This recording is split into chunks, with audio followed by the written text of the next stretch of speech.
ডাল বাচ্চাদের জন্য খুবই আদর্শ একটা খাবার। আজকের এই ভিডিওতে চেষ্টা করব মুগ ডাল এবং মসুর ডাল সম্পর্কে কিছু গুরুত্বপূর্ণ তথ্য তুলে ধরার জন্য। শুরুতেই বলি মুগ ডাল সম্পর্কে। মুগ ডালে প্রচুর পরিমাণে প্রোটিন, ফাইবার, আয়রন এবং অন্যান্য পুষ্টি উপাদান থাকে। মুগ ডাল সহজে হজম হয়, তাই গ্যাস বা পেটে ব্যথা হওয়ার সম্ভাবনা খুবই কম। এজন্য বাচ্চাকে প্রথম যখন সলিড শুরু করা হয় তখন মুগ ডাল দিয়ে শুরু করাই ভালো। এছাড়াও মুগ ডাল মস্তিষ্কের বিকাশ, হাড় এবং ত্বকের স্বাস্থ্যকে ভালো রাখে। এবার চলুন একটু মসুর ডাল সম্পর্কে জেনে নিই।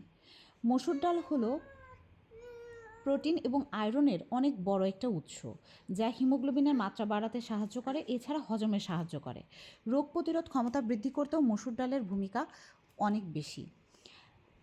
বাচ্চাদের জন্য ডাল তো খুবই আদর্শ একটা খাবার, তাই চেষ্টা করবেন আপনার বাচ্চার খাবারে প্রত্যেক দিনই ডাল রাখার জন্য।